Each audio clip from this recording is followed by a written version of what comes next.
Segera download Quran Tadabbur, Dia meraih tafsir kebaikan. dalam genggaman Contoh, Anda. bulan Ramadan adalah bulan Al-Quran.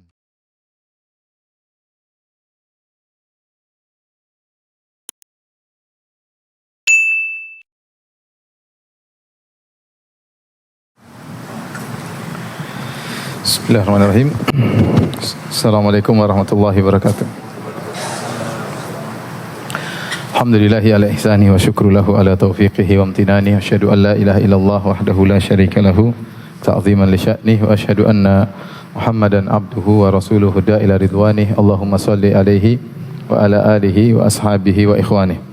Hadirin dan hadirat Masjid As-Sunnah Bintara yang dirahmati oleh Allah Subhanahu wa taala, pada kesempatan kali ini kita akan bahas dua permasalahan. Yang pertama adalah tentang as-sadaq atau al-mahar, kemudian yang kedua tentang al-mut'ah, yaitu pemberian yang diberikan kepada wanita ketika terjadi perceraian, ya. As-sadaq itu mahar, yang kedua adalah al-mut'ah, itu pemberian yang diberikan kepada wanita untuk menenangkan hatinya ketika terjadi perceraian. Adapun as-sadaq atau al-mahar, hukum daripada mahar adalah wajib bagi suami untuk memberikan mahar kepada wanita ketika terjadi pernikahan. Tapi mahar bukan termasuk syarat pernikahan. Artinya kalau dalam pernikahan tidak disebut mahar, tetap pernikahan sah, tetapi mahar diurus setelah itu, ya. Tetap wajib, ya, dan harus diberikan.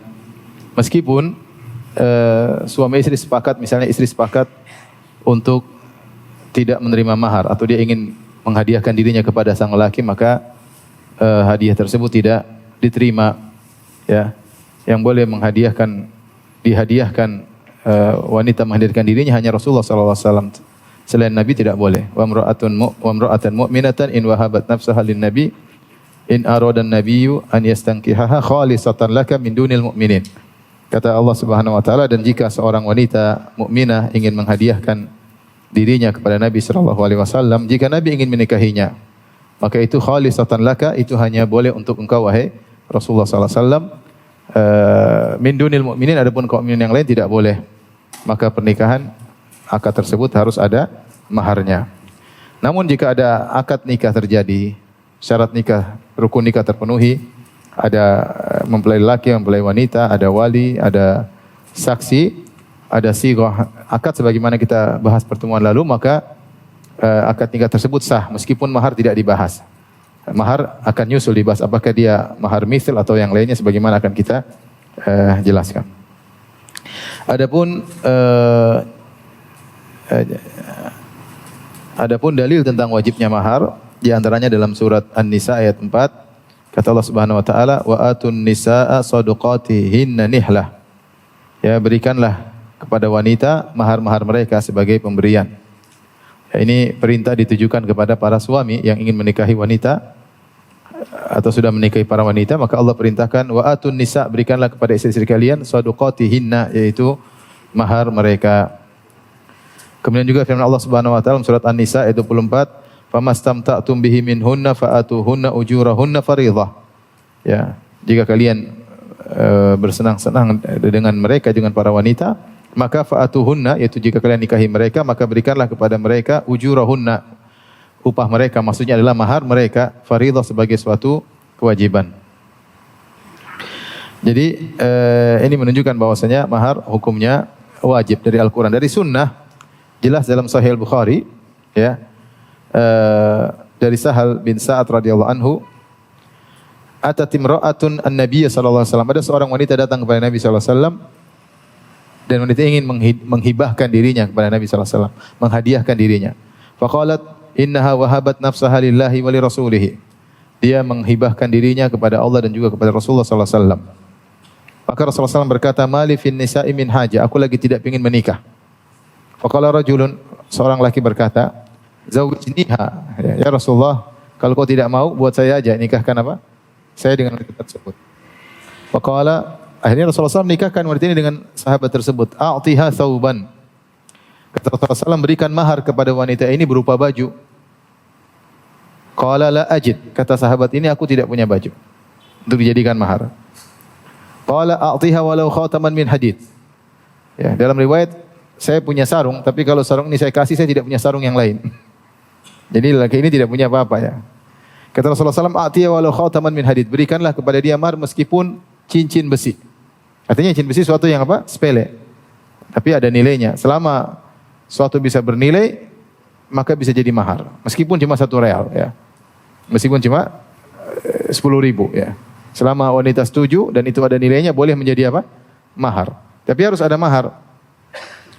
Fa'tallalahu, dia mengatakan tidak ada. Faqala ma ma'aka minal Qur'an? Qala kadza wa kadza. Kau punya hafalan Quran? Kata dia, iya. Qad zawwajtukaha bima ma'aka minal Qur'an. Aku nikahkan engkau dengan dia dengan hafalan Qur'anmu, maksudnya upah engkau mengajari wanita tersebut baca Al-Qur'an ya. Jadi bukan ya, makanya di antara kesalahan ketika seorang menikah menjadikan hafalan Al-Qur'an sebagai mahar. Ini salah paham. Yang dimaksud oleh para ulama yaitu upah engkau. Jadi mahar itu harus ada bernilai. Apakah dia suatu barang atau dia suatu jasa, seperti Nabi Musa alaihissalam ketika menikah dengan putri dari seorang yang soleh tersebut, disyaratkan bekerja berapa tahun? 8 tahun atau 10 tahun. Bukan, tapi jasa. Jasa bekerja sebagai penggembala kambing, ngurus kebun selama 10 tahun. Seperti ini juga Rasulullah SAW mengatakan zawajtukaha bima ma'aka minal Qur'an, yaitu aku menikahkan engkau dengan dia dengan kau mengajari apa? Wanita tersebut Al-Qur'an, karena upah mengajari Al-Qur'an ada upahnya. Ya. Jadi ini dalil bahwasanya mahar itu harus ada. Meskipun dia bukan syarat atau rukun nikah, tapi dia harus ada. Hukumnya wajib. Ini hadis ya. Sampai Rasulullah mengatakan walau khataman min hadid, meskipun hanya cincin besi. Dari sini saya ingatkan kepada sebagian ikhwan yang salah paham, sebagian mereka bangga kalau menikah dengan mahar hafalan Quran ya. Saya pernah hadir pernikahan, kemudian maharnya adalah ayat kursi dan terjemahannya. Maka ketika mahar, sang lelaki baca ayat kursi, teman saya sendiri ya, baca ayat kursi, kemudian dia baca terjemahannya. Ya, tapi wanita tersebut juga sudah hafal ayat kursi, apa yang mau diajarkan kepada dia ya. Habis itu sudah acara bubar-bubar, saya panggil lagi. Saya bilang, apa lebih baik maharnya ditentukan ya. Ya, meskipun perkara yang sepele tapi harus bernilai. Jadi bukan sunnah menikah dengan mahar apa? Al-Quran. Bahkan ini salah paham. Ini adalah kesalahpahaman ya. Bahkan Rasulullah SAW di sini menjadikan itu yang terakhir. Kalau enggak ada lagi ya sudah. Upah kau ngajar di Al-Quran dijadikan sebagai mahar. Fahim tum? Faham? Baik. Adapun ijma, maka para ulama telah sepakat wajibnya mahar tanpa ada yang mengingkarinya. Adapun hikmah disyariatkannya as-sadaq, mahar disebut juga as-sadaq ya. Untuk menunjukkan bahwasanya ketulusan seorang lelaki ketika hendak menikah ya. Dengan pernikahan yang mulia ya. Dan dia serius, menunjukkan keseriusannya. Demikian juga ini juga merupakan uang yang bisa digunakan oleh sang wanita untuk menyiapkan dirinya, mungkin beli pakaian supaya dia bisa bersiap untuk melayani atau menerima sang lelaki dengan baik ya. Ya, jadi tujuan syariat menentukan adanya mahar dalam rangka untuk menjaga kemuliaan apa wanita. Ya, dengan makanya perlu ada mahar, ada pengorbanan dari sang lelaki menunjukkan keseriusan.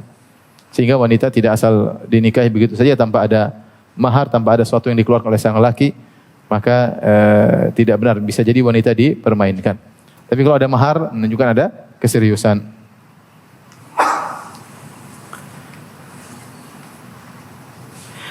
Baik, dan disunahkan seorang ketika menikah maharnya disebutkan, nominalnya disebutkan ya.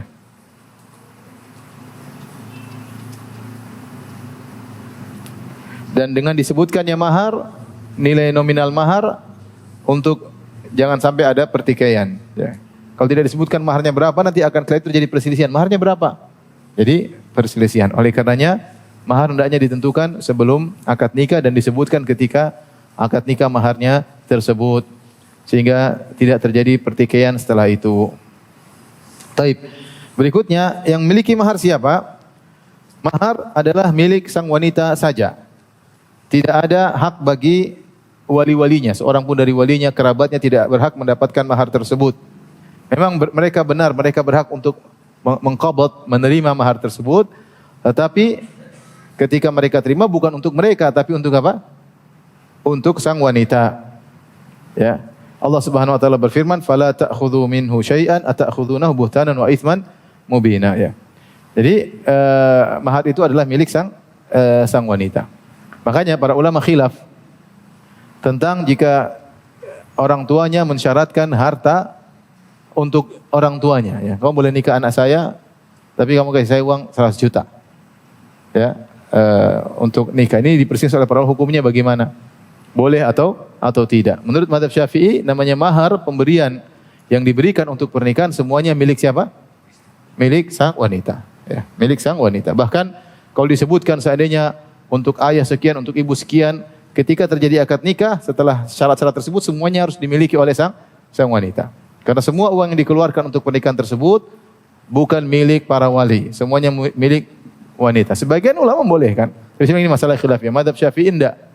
Mazhab Syafi'i bahwasanya harta itu kalau disyaratkan ya semuanya harus milik siapa? Milik perempuan ya. Bahkan syarat tersebut tidak dianggap ya, tidak dianggap. Baik. Nanti akan kita bahas insyaallah. Adapun ukuran mahar, berapa mahar minimal dan berapa mahar maksimal. Tidak ada dalil menunjukkan batasan mahar minimal dan tidak ada dalil yang menunjukkan mahar maksimal. Ya. Allah berfirman, wa ahilla lakum ma wara'a dzalikum an tabtagu bi amwalikum, dan dihalalkan kalian untuk menikah selain daripada yang diharamkan. Silahkan an tabtagu bi amwalikum, dengan kalian menikah dengan harta kalian. Allah hanya mengatakan bi amwalikum, kalian menikah dengan harta kalian tanpa menentukan berapa-berapanya, nominalnya maupun maksimalnya. Apalagi tadi dalam hadis Rasulullah SAW mengatakan, a'tiha walau khataman min hadid. Berikanlah mahar kepada sang wanita meskipun hanya cincin apa? Cincin besi murah. 5.000, 10.000 dapat cincin apa? Besi.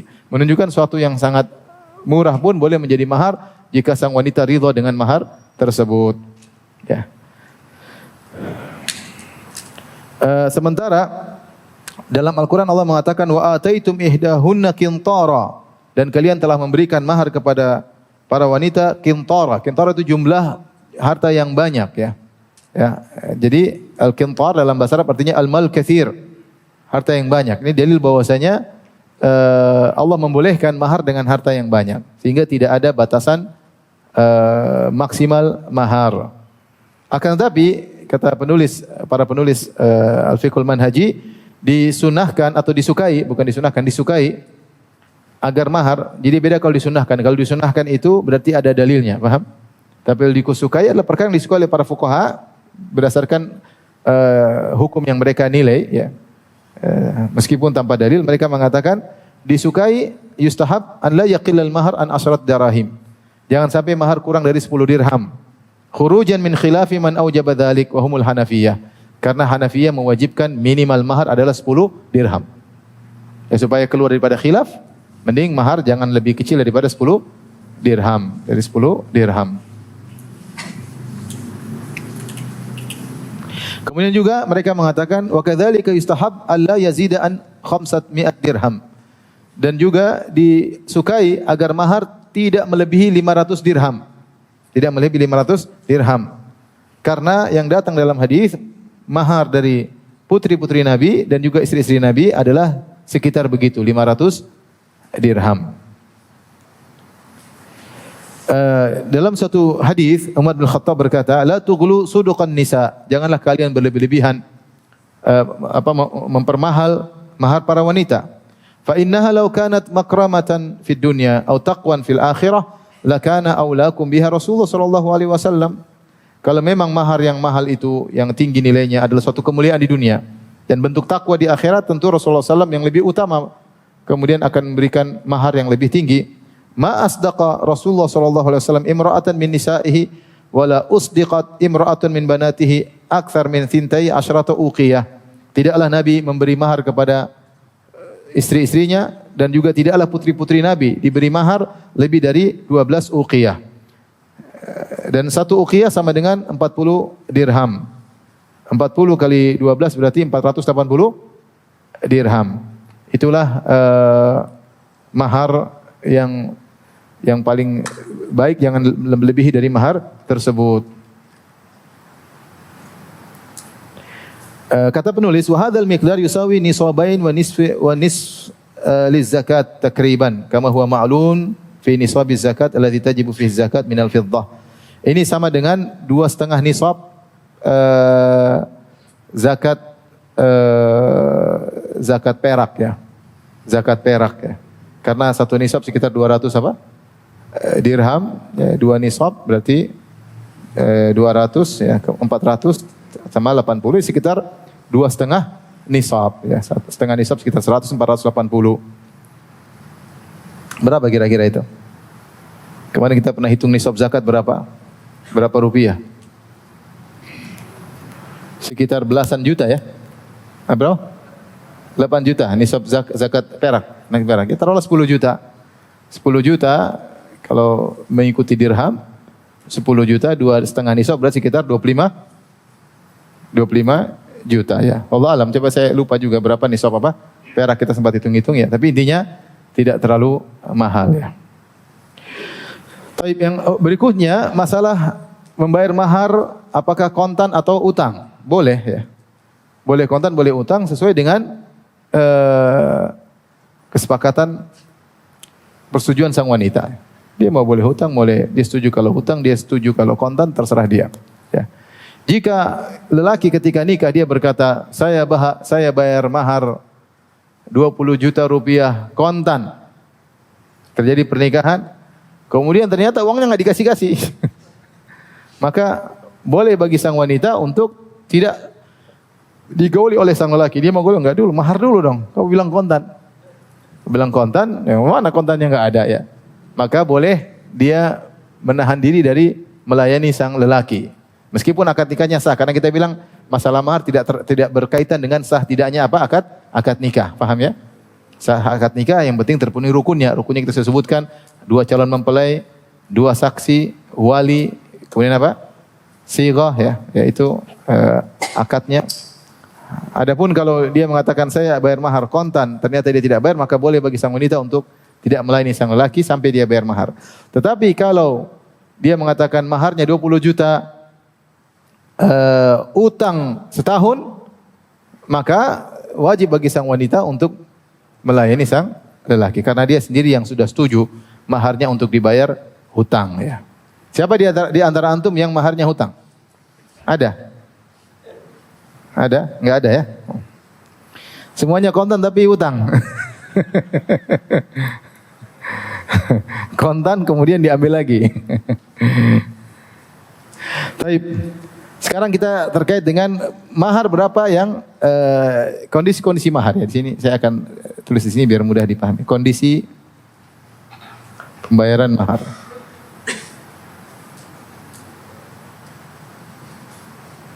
Atau as-sadaq. Yang pertama harus dibayar full. Diserahkan full, penuh.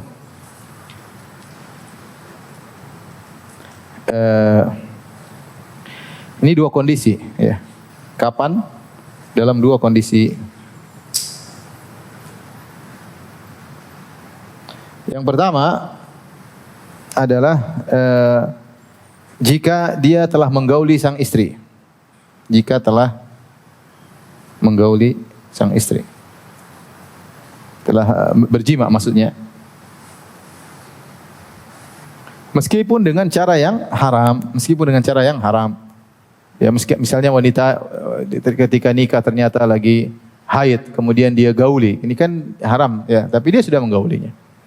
Maka tetap harus bayar mahar secara total ya. Allah berfirman, "Famastamta'tum bihi minhunna fa'atuhunna ujurahunna fardhah."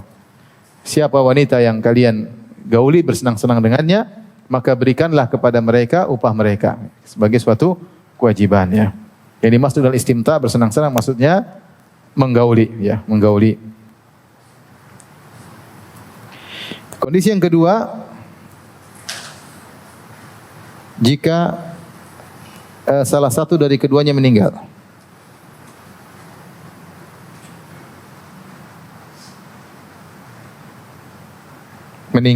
Meski belum menggauli meski sang wanita belum digauli.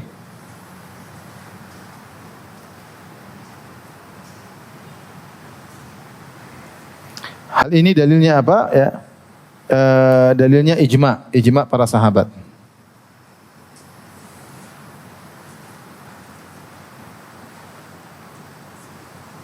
Inilah kondisi bahwasanya mahar harus diserahkan secara penuh, ya.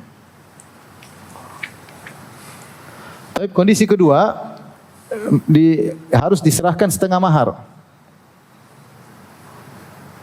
Hanya diserahkan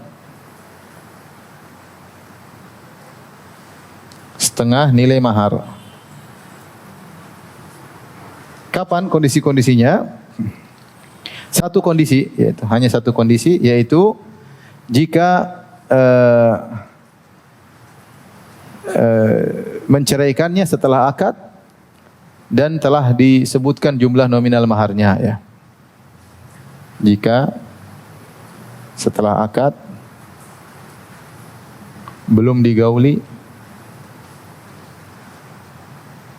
lalu dicerai, namun telah disebutkan nominal mahar. Ya. Dalilnya dalam surat Al-Baqarah 237, ya.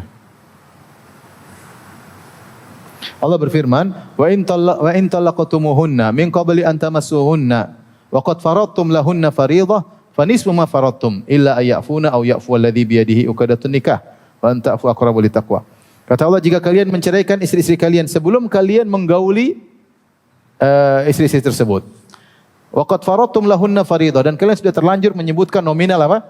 Mahar. Maka fanisfu ma faradtum, serahkanlah setengah mahar.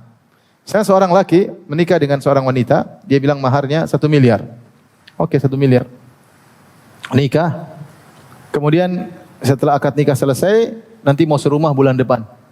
Belum digauli nih. Kemudian belum sampai bulan depan, sang lelaki berubah pikiran. Cerai aja lah. Ya. Ketika dia cerai, maka dia harus bayar setengah mahar. Berapa? 500 juta. Kenapa dia harus bayar? Jawabannya karena dia sudah booking itu perempuan selama 1 bulan. Dia sudah booking, nggak ada yang maju untuk apa? Menikahinya. Dia wajib membayar setengah apa?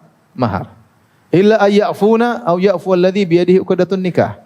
Kecuali sang wanita memaafkan, kita enggak usah bayar. Nah, itu terserah. Tapi kewajiban bagi laki ini karena dia sudah menikah dan dia sudah sebut nominal mahar dan dia belum menggaulinya, maka dia cuma wajib bayar setengah. Kecuali sang wanita memaafkan, dia bilang enggak usah bayar, atau sebaliknya sang lelaki memaafkan, dia mengatakan saya bayar full. Saya bayar 1 miliar. Tidak ada masalah. Wanita boleh mengambilnya jika sang lelaki ridha. Wa anta afu aqrabu littaqwa, kata Allah Subhanahu wa taala, siapa yang lebih memaafkan itu yang lebih dekat pada ketakwaan. Lomba-lomba, apakah wanita mengatakan tidak usah atau sang lelaki yang bayar full.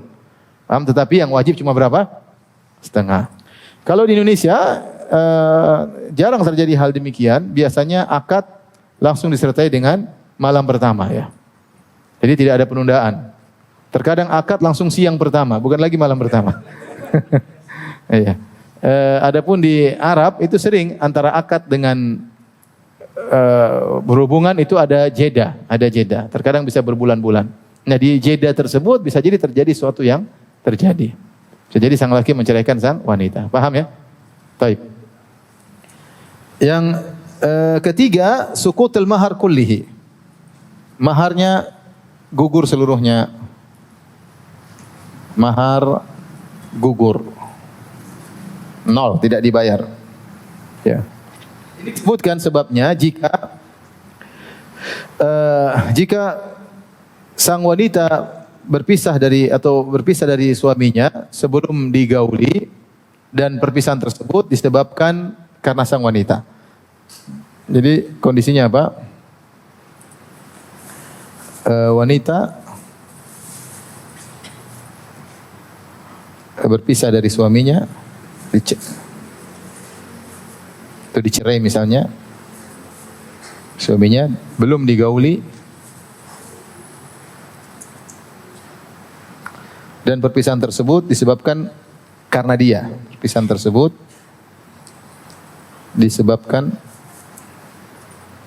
oleh sang wanita. Dia penyebabnya.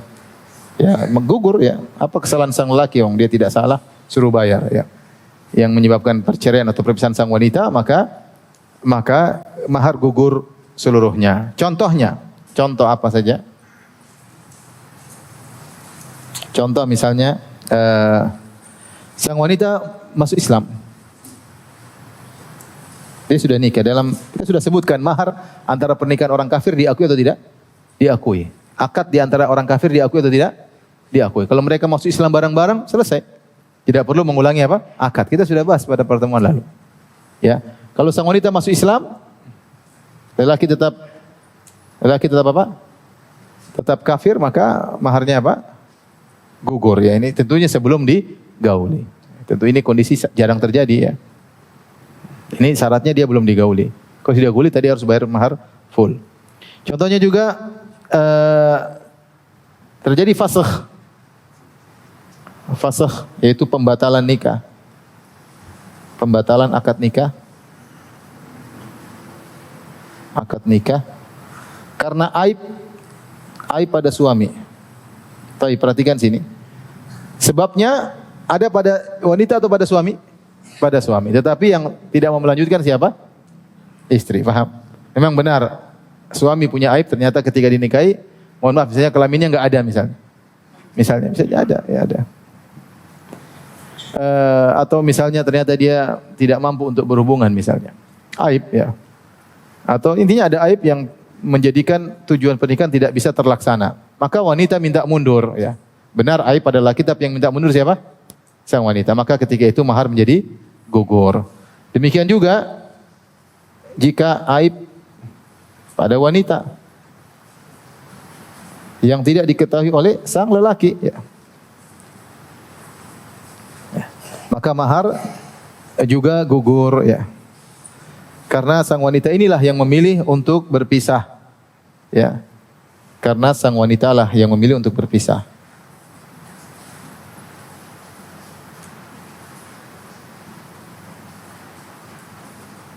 Untuk berpisah. Maka dia tidak berhak untuk menerima mahar sama sekali. Namun kondisinya jarang terjadi karena disyaratkan belum digauli. Paham? Baik, kalau sudah kita lanjut.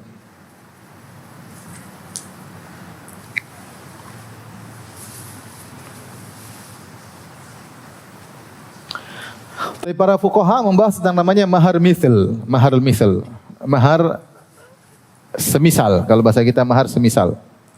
Mahar semisal yaitu mahar yang diberikan oleh suami kepada istrinya yang wajar sesuai dengan kondisi istrinya. Contoh maksudnya mahar tersebut tidak disebutkan ketika pernikahan. Tahu-tahu nikah oke saya terima jadi. Mahar kemarin berapa? Sudah terlanjur nikah, akad sudah selesai. Ketika tidak disebutkan maka ini wanita dibayar dengan mahar al-mithl. Mahar al-mithl itu maksudnya wanita seperti dia kira-kira berapa maharnya. Dan ini banyak hal yang harus diperhatikan. Apa dari suku mana, kemudian usianya, pekerjaannya, ya sudah naik haji atau belum. Banyak hal yang menjadi pertimbangan untuk menentukan mahar al-mithl. Itu maksudnya mahar mithl. Ada beberapa kondisi yang menyebabkan mahar mithl. Ini keluar daripada yang kita bahas ya. Mahar mithl ya diperkirakan nilainya dengan melihat kerabat sang wanita ya. Dilihat dari nasabnya dari sisi ayahnya ya. Maka yang paling dekat ya adalah saudarinya kandung ya. Taib, saudari kandungnya waktu itu maharnya berapa kira-kira kasih sama dia. Kemudian kalau tidak ketahuan saudari sebapaknya. Mungkin saudari kandungnya belum nikah. Sebapaknya sudah menikah enggak berapa kira-kira.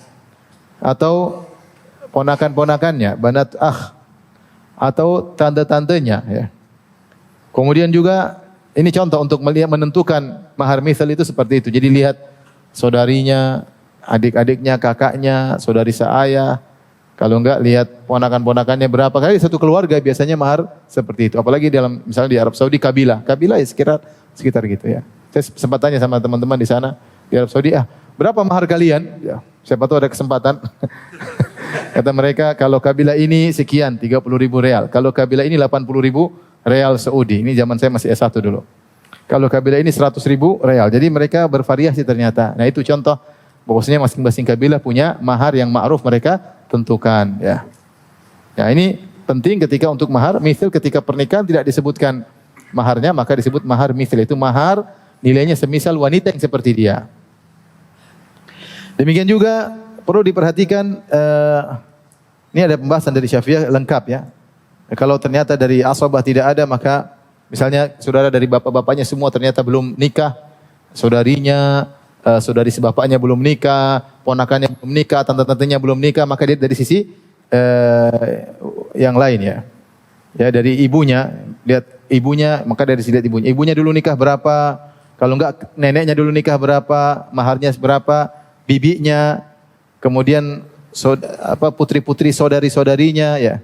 Ini juga dalam menentukan mahar misal. Kalau tidak tahu keluarga dari bapaknya dan juga dari keluarga ibunya tidak ada yang belum nikah sehingga tidak diketahui berapa mahar misalnya, maka dilihat para wanita yang di kampungnya kira-kira berapa ya. Kemudian sifat-sifat juga diperhatikan menentukan mahar, misalnya umur menentukan ya. Kemudian kecerdasan juga ya.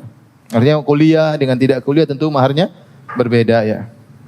Kalau ada pembahasan sudah naik haji, belum naik haji juga beda ya. Sebagian daerah beda antara wanita sudah naik haji dengan wanita belum naik haji. Kenapa? Kalau dia nikah wanita sudah naik haji, sudah dia enggak akan menghajikan lagi wanita ini, selesai. Sudah haji ya. Tapi kalau belum haji, dia harus mungkin berusaha. Jadi sudah mengurangi beban, oleh karenanya maharnya beda ya. Lebih mahal kalau wanita sudah haji. Kecantikan juga mempengaruhi ya, dan lain-lain ya. Ilmu ya, masalah gadis atau perawan ini lain semuanya mempengaruhi mahar misal. Dalilnya dalam hadis ya. Dalam hadis dari Ibnu Mas'ud radhiyallahu taala anhu, beliau ditanya tentang seorang laki yang menikahi seorang wanita. Setelah menikah ternyata mereka ketika menikah tidak menyebutkan mahar, nominal mahar. Kemudian belum sempat digauli sampai sang lelaki meninggal dunia. Maka Ibnu Mas'ud mengatakan laha mithlu sadaqi nisaiha. Maka dia berhak mendapatkan mahar semisal wanita-wanitanya, itu semisal wanita kerabat-kerabatnya tadi. Kemudian berdirilah Ma'qil bin Sinan al-Asja'i. Sahabat yang lain dia berkata, qada Rasulullah sallam fi Barwa binti Washiq imra'atin minna mithlu alladhi qadaita.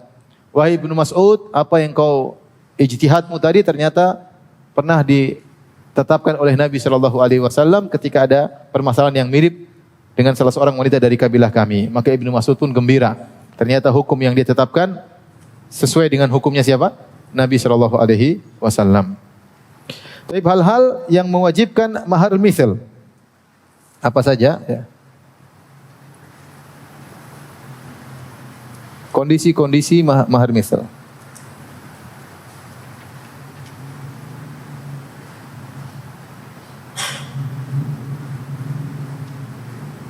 Mungkin tidak begitu penting bagi kita ya, karena insya Allah jarang terjadi seperti ini. Sekedar fikih kita belajar ya, tentang masalah atau ada masalah ya kita hadapi ya. Antum sudah nikah semua? Masih banyak jomblo? Minta mahar 10.000. Baik. Yang pertama,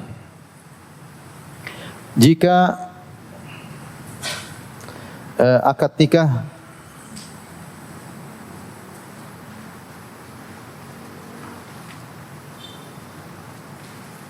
nikah rusak, akad nikah tidak sah. Tidak sah, namun sudah terlanjur digauli.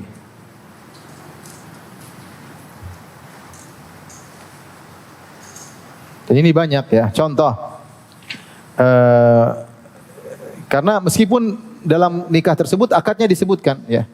Meski nominal mahar telah disebutkan.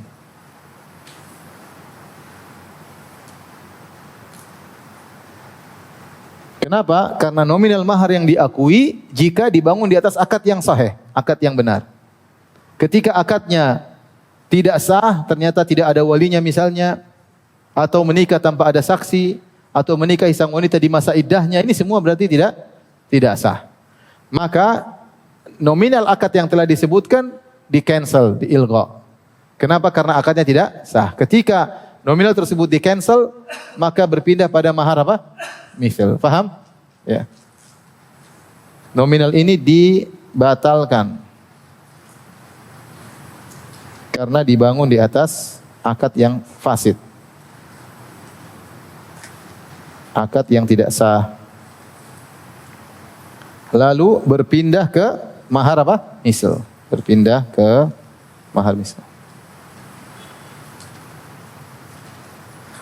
Mahar al-misal ya.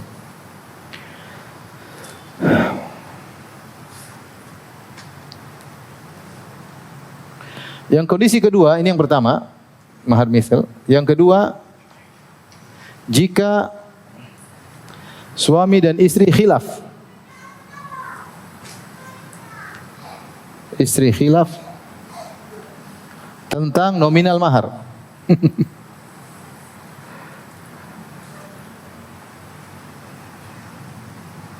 Tentang nominal mahar.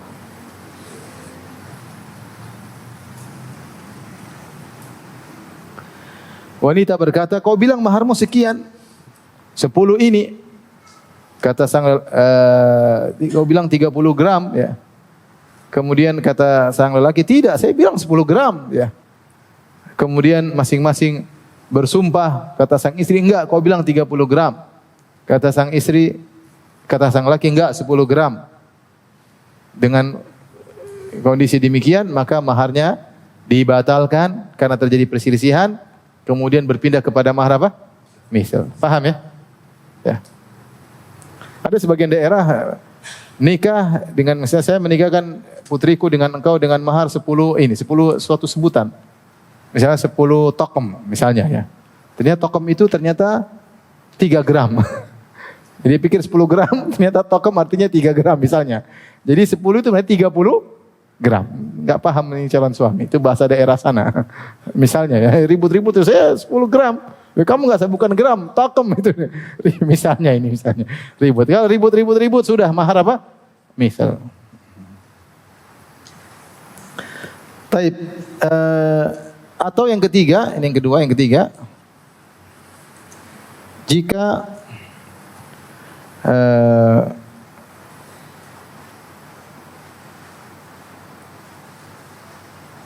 Jika maharnya tidak sah, ya, tidak sah. Jadi ini banyak kondisinya. Ada beberapa kondisi. Kita sebut misalnya kondisi pertama, maharnya berupa barang haram. Maharnya barang haram, harta haram. Contoh dia mengatakan, saya menikahi engkau dengan mahar gitar misalnya. Atau saya menikahi engkau dengan mahar khamar. Saya menikahi engkau dengan mahar 3 ekor babi misalnya. Maka ini tidak dianggap harta halal dalam syariat, maka maharnya batal karena harta haram, berpindah ke mahar apa? Misal. Paham? Yang kedua, misalnya maharnya adalah harta bukan miliknya. Harta bukan miliknya. Misalnya dia mengatakan, saya menikahi engkau dengan mahar sajadah. Ternyata sajadah curian. Sajadah ini, ternyata sajadah apa? Curian. Ini tidak diterima. Ya. Padahal sajadah sudah murah, cuma 100.000. Ketika mahar miter, 25 juta. Ketika dia bilang sajadah curian, ketahuan curian tidak diterima. Karena ini sajadah apa? Curian. Ketika harta bukan milik dia, maka maharnya tidak dianggap, maka berpindah kepada mahar mithal. Yang ketiga, misalnya menikahi 2 wanita atau lebih dalam satu waktu dengan satu mahar. Menikahi 2 wanita atau lebih dengan satu mahar. Ya. Nikahnya sahih tapi maharnya tidak sah. Ya. Misalnya dia menikahi 3 wanita, dia menikah situ, menikah sini, misalnya maharnya 1 miliar, tapi gabungan. Ternyata 1 miliar buat 3 orang. Nah, maka ini tidak boleh. Kenapa? Karena tidak jelas. Yang pertama dan kedua dan ketiga itu berapa bagiannya persenannya. Karena tidak jelas, maka dianggap tidak sah maharnya, akadnya sah. Tetapi berpindah ke mahar apa? Mithil. Yang keempat, seorang lelaki menikahkan anak kecilnya, ya, masih kecil dia nikahkan, misalnya di bawah belum balik, dia nikahkan sang lelaki yang belum balik, ya, dengan seorang wanita dengan menggunakan harta anak ini. Misalnya gini, pamannya, anak ini meninggal, bapaknya meninggal, punya harta banyak, anak yatim. Kemudian dia punya harta banyak, kemudian dia ingin nikahkan anak ini, belum balik. Kemudian dia nikahkan, kemudian dia menggunakan harta sang anak sebagai mahar. Ternyata maharnya untuk dibayarkan lebih besar daripada mahar yang semisal wanita yang dinikahi ini. Paham atau tidak? Si A punya anak, si A ini meninggal, paham? Dia orang kaya, punya harta warisan, diwariskan kepada apa? Anaknya. Pamannya ingin menikahkan dia ngurusin Ngurusin si anak kecil ini, maka dia nikahkan. Meski kecil dia nikahkan, umur 12 tahun belum balik dia nikahkan. Kemudian dia bayar mahar, mengambil harta anak ini juga untuk bayar mahar kepada seorang wanita yang biasanya cuma 25 juta maharnya, tapi dia bayar 100 juta. Seperti itu tidak boleh karena merugikan apa? Sang anak. Saya punya teman dulu di Madinah, ya. Dia sering jalan sama seorang, saya pikir itu adiknya. Ternyata anaknya. Saya bilang, Masya Allah anakmu besar sekali. Saya bilang, itu adikmu. Saya umur 12 kalau nggak salah sudah dinikahkan. Saya umur 12, ayah saya sudah nikahkan apa? Saya. Jadi ada mereka nikah belum balik, suruh apa? Nikah. Itu terjadi di sebagian orang-orang Arab. Ya. Atau sebaliknya, an yuzawwija saghirah atau bikran kabirah bi ghairi idniha bi aqal min mahal mithal. Dia menikahkan wanita yang masih kecil, dia nikahkan kemudian dengan nilai yang lebih kecil daripada mahar mithal. Misalnya dia punya anak yatim, ponakannya, perempuan masih kecil, umur 9. Oh dia nikahkan, belum balik, dia nikahkan sama laki, katanya sudah murah aja lah, 5 juta enggak apa-apa. Yang penting kau urus dia, ini enggak boleh juga. Karena 5 juta itu tidak wajar bagi wanita seperti ini. Oleh karenanya, maharnya dibatalkan, berpindah kepada mahar apa? Ini tidak maslahat bagi wanita kecil tersebut yang dinikahkan. Paham? Yang kelima, ini tadi yang keempat terkait menikahkan anak-anak tadi ya.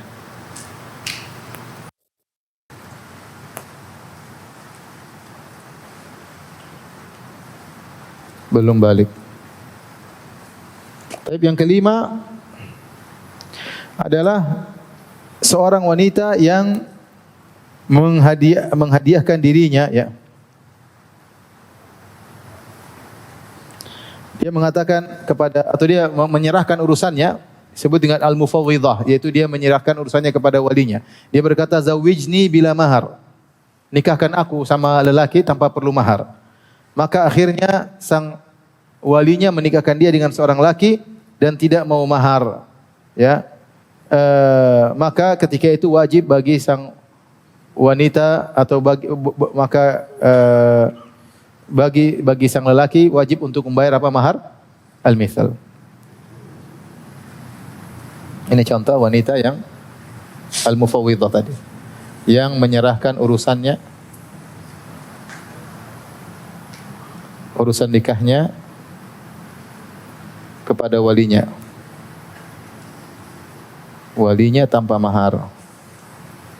Ini pindah kepada mahar mithal. Kemudian yang keenam, ini yang juga pembahasannya panjang. Yang keenam, di situ ada syarat, ya, dalam akad nikah bahwasanya sebagian mahar untuk selain istri. Ada syarat sebagian mahar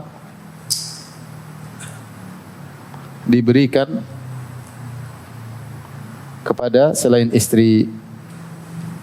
Misalnya kepada ayahnya, kepada ibunya, kepada tantenya, kepada omnya, ya.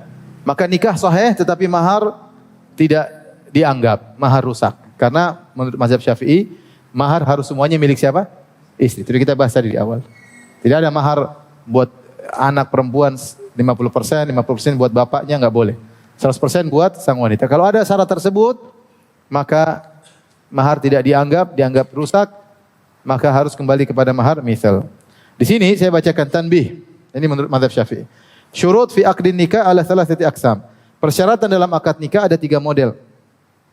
Yang pertama, syarat yang sesuai dengan konsekuensi akad, seperti sang wanita atau walinya mempersyaratkan, kamu nikahi anak saya dengan syarat kamu menafkahinya. Ya sudah. Ini syarat enggak usah dibilang juga, Pak. Sudah jelas ya. Maka akad nikah harus menafkahi. Saya syaratkan agar kamu menggauli anak saya dengan cara yang baik. Ini enggak perlu dipersyaratkan. Ini syarat yang lagu, yang tidak ada maknanya. Karena memang pernikahan mengharuskan demikian. Yang kedua, syarat yang menyelisihi konsekuensi pernikahan. Tetapi tidak membatalkan akad nikah. Ya. Kenapa? Karena syarat tersebut tidak terkait dengan tujuan nikah utama, itu al-wata', yaitu jima. Ya. Kalau misalnya berkata, saya mau nikah dengan kamu dengan syarat saya tidak menjimaimu. Ini tidak sah. Nikah tidak apa? Sah. Tapi kalau syaratnya, ya, kau nikahi saya boleh, kau menikahi saya boleh dengan syarat kau tidak boleh poligami. Misalnya. Atau dia mengatakan, saya nikahi kamu tapi saya tidak mau nafkah sama kamu. Ya. Ini masalah khilaf dengan para ulama ya. Ya.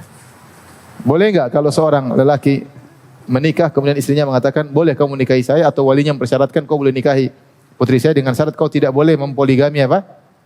Anak saya. Kata suaminya, saya terima. Kemudian setelah itu tahun depan dia poligami. Belum tahun depan, baru 6 bulan dia sudah poligami. Ini bagaimana? Maka menurut mazhab Syafi'i, nikahnya sah karena tidak terkait dengan jima ya. Ini di luar apa? Jima ya. Akan tapi syaratnya tidak dianggap. Sehingga syarat tersebut syarat yang batil. Ini masalah khilaf. Sebenarnya mengatakan semua syarat yang boleh dikerjakan, hukumnya boleh, maka boleh dipersyaratkan. Contoh misalnya, seorang menikah dengan seorang wanita, kemudian wali berkata, kau boleh nikah dengan putri saya dengan syarat kau harus tinggal di Bandung. Saya tanya sama antum, boleh enggak seorang tinggal di Bandung? Boleh. Selama itu boleh, berarti bisa jadi apa? Syarat. Paham? Boleh enggak? Saya syaratkan kau nikah dengan putri saya dengan syarat kau harus kasih makan dia nasi. Jangan kasih makan roti. Dia enggak bisa makan roti. Dia setuju. Boleh enggak seorang makan nasi terus? Boleh. Berarti bisa disyarat. Baik. Kau boleh nikahi putri saya dengan syarat kau tidak poligami. Bolehkah antum hidup tanpa poligami? Boleh. Berarti bisa jadi syarat? Bisa. Nah, sebenarnya ulama memandang semua yang boleh dipersyaratkan, jika kamu setuju harus dijalankan. Tapi mazhab Syafi'i beda. Ini dianggap syarat yang tidak berlaku. Ya, ini tidak berlaku. Yang ketiga, syarat yang membatalkan akad nikah, seperti dia mengatakan saya nikahi engkau dengan syarat saya tidak menggaulimu. Ini syarat langsung nikahnya batal, Tapi ini intinya kondisi-kondisi mahar al-mithal. Tapi kita masuk ke al-mut'ah. Masih ada waktu? Berapa menit lagi? Hah? Berapa? 5 menit lagi. 7 menit, cukup. Ini sudah ya? Sudah? Baik.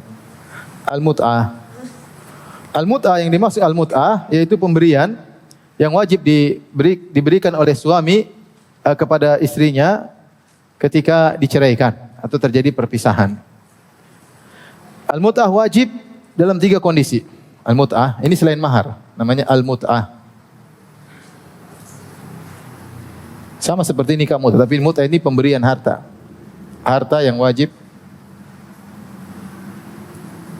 diberikan oleh suami ketika terjadi perceraian, perpisahan. Ada 3 kondisi. Yang pertama, dicerai setelah digauli. setelah digauli. Cerai setelah digauli. Kemudian bertanya, Ustaz, ini ada khilaf juga di antara mazhab Syafi'i. Dicerai setelah digauli, ngapain kasih mahar? Ngapain kasih mut'ah? Dia sudah ambil mahar selesai. Ya. Tapi sebagian ulama Syafi'iyah berdalil dengan keumuman ayat firman Allah Subhanahu wa taala, "Walil mutallaqati mata'un bil ma'ruf, haqqan 'alal muttaqin." Bagi wanita yang dicerai, maka ada mata, itu pemberian yang ma'ruf. Wajib bagi orang-orang yang bertakwa. Wajib bagi orang yang bertakwa, ya. Ada yang mengatakan tidak perlu, ya. Tidak perlu, ya, karena sudah dapat mahar, ngapain dikasih lagi apa? Mut'ah. Ini khilaf sendiri di kalangan mazhab Syafi'i, ya. Dan dicerai ini apakah talak bain atau talak raj'i, ya?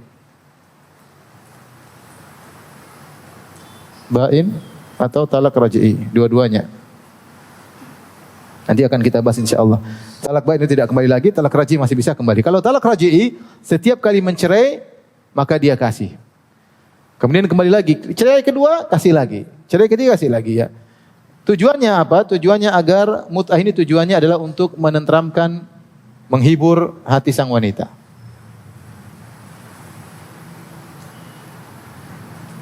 Sehingga ketika terjadi perceraian tidak ribut-ribut, ada pemberian sebagai bentuk penghargaan. Sehingga tidak ribut-ribut, tidak ada dendam setelah itu, ya. Diberikan kepada sang wanita. Kondisi yang kedua, ini yang pertama. Yang kedua, dicerai sebelum digauli, ya. Sebelum digauli dan belum disebut mahar.